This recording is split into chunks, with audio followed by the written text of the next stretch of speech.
So this week, I battled fear, and I lost. I lost terribly. It was not a good week. So let me explain to you how I battled fear.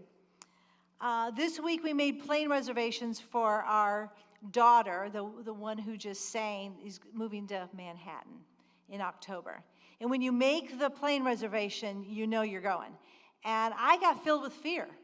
I mean, I'm afraid she's going to live in a big city and we're not going to be there. And so this represents the fear that I carried this week when I started realizing my baby's going. Well, it didn't stop there. I also carried this fear because there's a reality when you move to Manhattan, it's really expensive. And I'm thinking, how are Gary and I ever going to be able to go and visit? I mean, how is that going to be? She lives in an apartment with roommates. We can't all stay with her. It's going to cost a fortune. We're never going to see her enough. So that was another fear I picked up. This fear is one that I carry as the pastor of this church, along with my husband Gary. This is for Imagining More.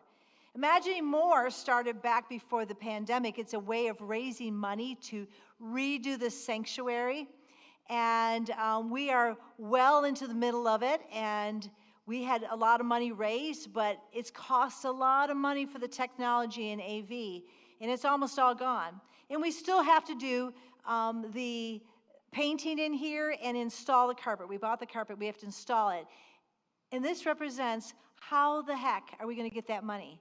Will people give? Will we be able to raise it? Will we ever finish the sanctuary? I know I don't share that alone.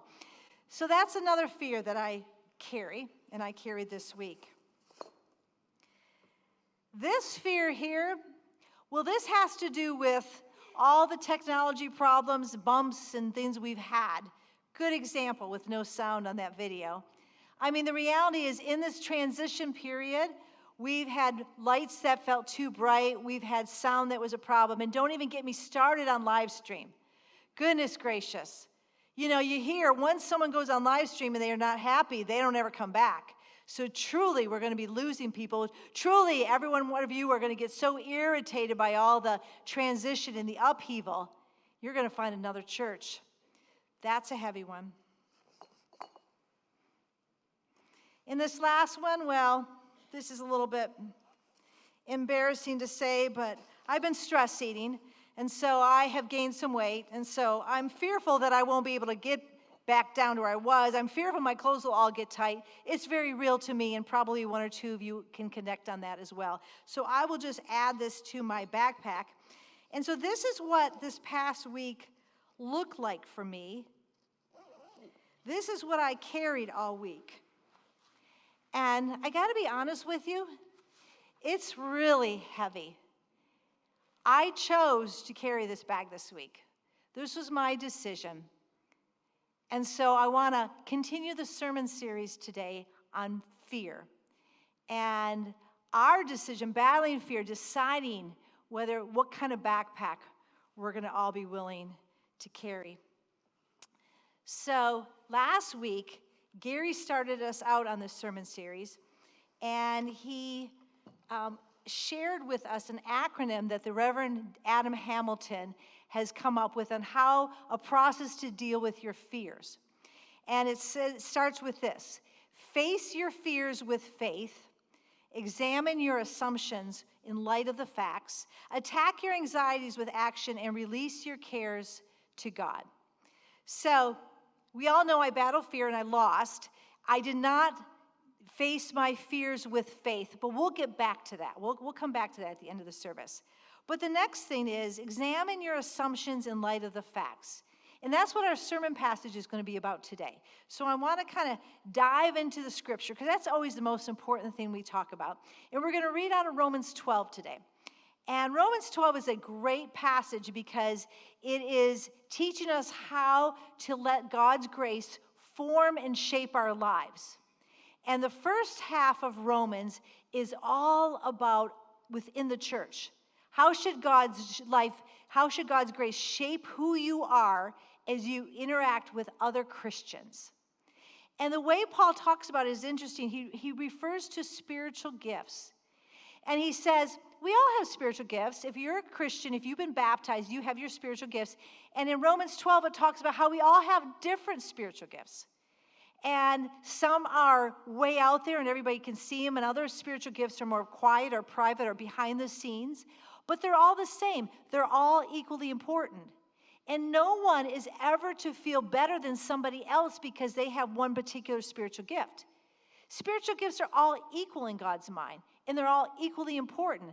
And so we should never arrogantly think we have a better spiritual gift. So when he's talking about in the church, he's talking about don't be arrogant with each other. And then he goes to the second half of Romans, which is what we're going to read about. And this is, how do you let God's grace shape you in light of the secular community? So we're going to move beyond the church walls to the community outside of the church. Anyone that you run across during the week, and that will be the secular community. And how are we supposed to let God's grace shape us as we interact with them? So I'm going to read to you out of, out of Romans 12, 16 through 21. Consider everyone as equal, and don't think that you are better than anyone else. Instead, associate with people who have no status. Don't think that you are so smart. Don't pay back anyone for their evil actions with evil action, but show respect for what everyone else believes is good. If possible, to the best of your ability, live in peace with all people. Don't try to get revenge for yourselves, my dear friends, but leave room for God's wrath. It is written, revenge belongs to me. I will pay it back, says the Lord. Instead, if your enemy is hungry, feed him. If he is thirsty, give him a drink. By doing this, you will pile burning coals of fire upon his head. Don't be defeated by evil, but defeat evil with good. This is the word of God for the people of God. Thanks be to God. All right. So I just think this is a great little passage about how we're supposed to interact with the world. A lot of times we don't think about that. When we're in church, we know we're told to love our neighbor. What does that actually mean? How is that supposed to really play out? So this is what this verse is talking about. And there's one verse in here that I had never noticed before, and I am absolutely in love with it because it's just such a great challenge to us. It's verse 17 that says, show respect for what everyone else believes is good. What does that mean? Well, that means you're to show respect of people out in the secular world for the things that they love, the things that are important to them. Just because I don't agree with it or because I don't understand it doesn't mean that I'm allowed to be judgy or I'm allowed to be arrogant. That same thing about don't be arrogant in the church, we're not allowed to be arrogant outside the church. And I'm not only supposed to be kind to people, but I'm going to respect what they're passionate about. So what does that mean? Well, when I was growing up, I don't think anyone ever taught me that I was supposed to be respectful of other world religions. And I certainly know I was never taught to be respectful of different Christian denominations. In fact, often the Christian denominations fought with each other, put each other down. I wasn't taught, oh, you're supposed to respect them. You're supposed to understand that what you may not agree with them, but you're still supposed to respect them. I have a little example to share with you, and it's kind of a silly one, but maybe this will help you understand on a deeper level what I mean. So I am not a big fan of tattoos. I don't have any tattoos, and I probably will never get one, but you never know. And I don't always understand when people get like the full sleeve tattoos. They cover their legs. Maybe they'll cover their head. They just cover themselves with tattoos. And honestly, I don't understand it. It's a lot of pain. It costs a lot of money. But I'm called as a follower of Jesus to respect what they see as good. So how do I do that? Well, this is something I've thought a lot about just because I run into people with so many tattoos. I'm supposed to respect that, so I do that by really looking at their tattoos, knowing and recognizing the beauty in them. Some of them are just gorgeous. The artwork is spectacular. And if it's appropriate and not creepy, I will ask them what your tattoo means. Is there a story behind that? What does it mean to you? I mean, I just think that's really important because it clearly means something to them. They have endured a lot of pain, and they've paid a lot of money for those tattoos. So it should be worth my time to respect that they have tattoos. Now, that's an easy one. And you're probably wondering, what does this have to do with fear? Well, there are other areas when it's not so easy to be respectful, and these are areas that have to do with fear. And this today, we want to talk about the fear we have of other people's politics. Because we really do fear politics these days. We watch commercials and we get filled with fear about, what if that person gets elected? What will we do? What if that person someday is in an office that means something? What will happen? And the TV, as Gary mentioned this, the ads, they really stir you up because everybody on TV looks pretty evil ultimately. And so they really stir you up because it works. It gets you to vote the way they want you to vote by using fear. But we take that home with us too. And we find that we are often afraid of people who vote differently than us. We don't even like to talk to them anymore. We are afraid of the leaders that other people want in office. We are afraid of where those leaders will take us in our country. We are a people who are full of fear. Now let's apply the scripture to that. Respect those and what they believe is good.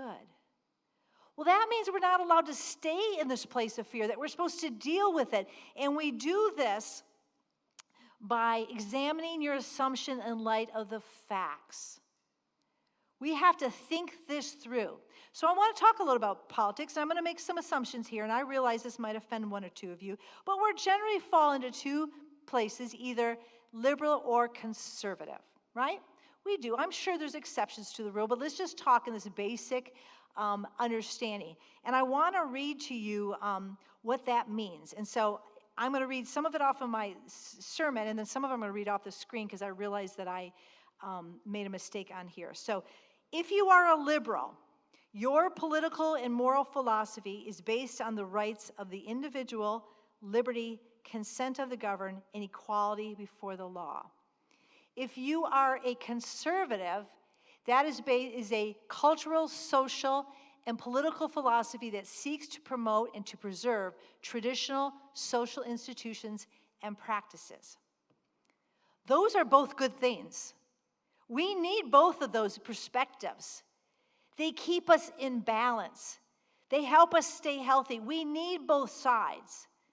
What you're seeing in a political ad takes out the human factor, that there's good people on both sides. They're not telling you the truth. They're just trying to scare you. They have a different motivation. But as followers of Jesus Christ, we're called to understand those that scare us, political views that scare us. We're not supposed to just sit around and badmouth them. We're supposed to respect what they believe is good. So how do you do that? I mean, often we're afraid to even talk to each other. We kind of like tiptoe around till we figure out where someone sits politically. But the reality is, we should talk about it. And in the church is a good place, but you have to do it respectfully. And you've got to avoid extremists. We got to fight the tendency for us to get extreme in our views. And we do this because extreme views lead us to hatred and fear. They lead us to violence. We need to stay talking to each other and understanding each other. We need to be more curious. We need to stop making assumptions. How do you do that? Well, you talk to people. You find someone that you trust and say, we probably don't have the same views, but I want to hear why you believe the way you do. What's your story? Why do you love that candidate? Tell me more about why you land where you land. I honestly want to know. And I'm telling you, what happens when you do that, your fear lessens. You can watch a commercial and not believe everything they say. You can understand that that's just to make me afraid. I'm smarter than that. I can listen and I can learn. And you may even do something so crazy as turn on a a news station that's very conservative that you don't like, or read a liberal newspaper that you can't stand. Do something wild. Put yourself in an uncomfortable place because you understand Jesus is asking us to respect those who are different than us and their views and what they are passionate about. I am not suggesting that anybody change their views. We need both ends. That's what balances us out. We need both. But we need to not be so afraid of each other anymore. We need to instead love each other enough that we can respect what the other person believes. Now, when I started this service, I talked a little bit about the first step, which was, I said we'd return to it, facing fear with faith. I want us to consider both of those two things in light of the facts and applying faith to it, those first two steps. And the reason I say that is because I'm a person of faith, and I blew it last week. I chose to pick up the wrong backpack. I chose to carry it all week, and everyone around me probably felt it as well as I did. But I can also choose differently, too. Psalms 46 says, God is our refuge and strength, a help always in times of great trouble. That's why we won't be afraid when the world falls apart. Nations roar, kingdoms crumble. God utters his voice and the earth melts. The Lord of heavenly forces is with us. The God of Jacob is our place of safety. That's what I believe. That's what you believe. We believe that. We just don't always practice what we believe. So what would that look like if we were to practice faith first? Using our rational mind second, where would we land? Well, let me share what my week could have been. Oh, but goodness, this is heavy. You see, I could have chose to do a very different week, and I will next week. But the first thing, I didn't have to worry about my daughter. I mean, I gave her to God the day she was born. And then I gave her back to God when she started walking and there were sharp edges all over the house. I remember giving her to God when I let her go to her first sleepover. I know I gave her to God when she started driving a car. When she went away to college, I gave her to God. She's going to go to New York with God. God's going to carry her. He holds her in his hand. He loves her more than even Gary and I do. I don't have to carry this brick. God never asked me to.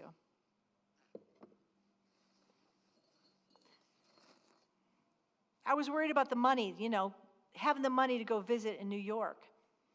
But the reality is I've always worried about money. I don't know. I think that's probably a common fear in here. I won't ask you to raise your hands, but money is an issue that we often fear. There's never enough. We all wish we made more or got more. We all wish we had more saved. It's normal to fear money issues. I've always feared it, but God's been so darn faithful. I remember when I thought, we'll never be able to afford braces for those girls' teeth, and they needed them. But you know what? They have straight teeth now. We made it.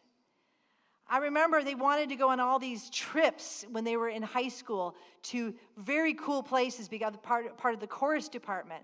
And I used to think, we don't have the money for that. We're not those people. They've got great memories from those trips. Those were wonderful trips. I remember when we started facing college and realized what we haven't saved was near enough. God made a way. One's graduating, one will graduate in a year. God made a way. God's always made a way in our lives.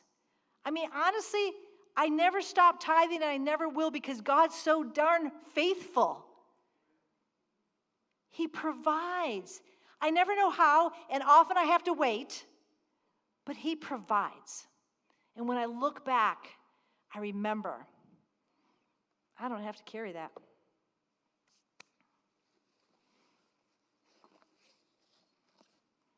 Imagining more?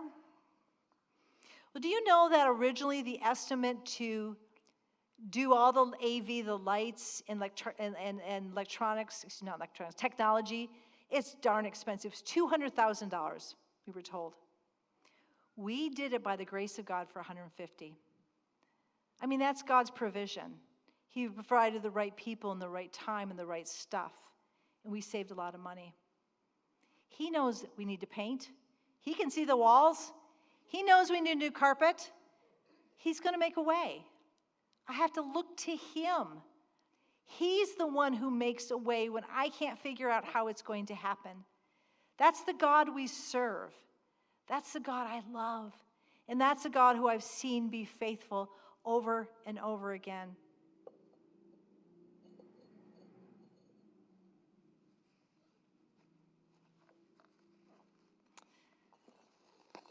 This is, as I said, for everybody who's on their last leg of irritation with the church because we've had all these lighting issues.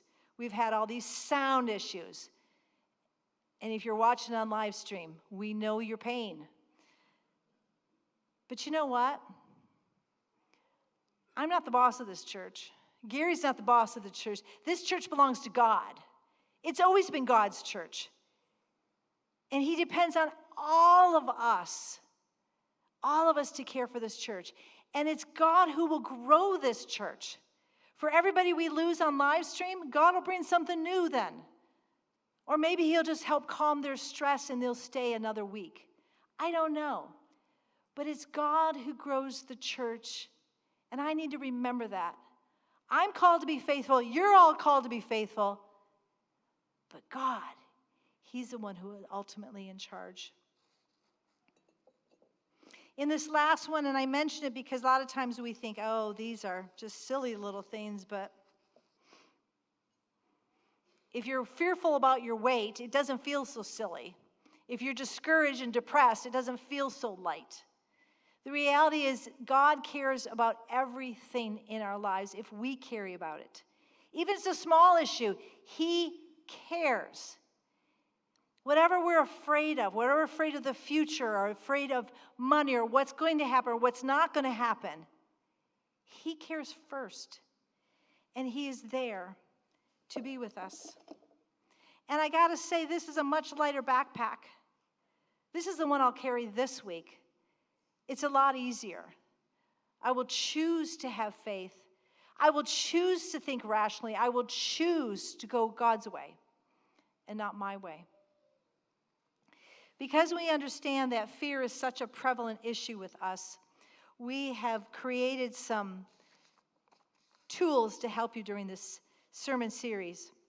And that is tools to help you in the way you pray. Because, sometimes our prayers get a little stale. And so this is a kind of a new way to help you pray. There's a verse here, Psalms 91, that says, I say to the Lord, you are my refuge, my stronghold.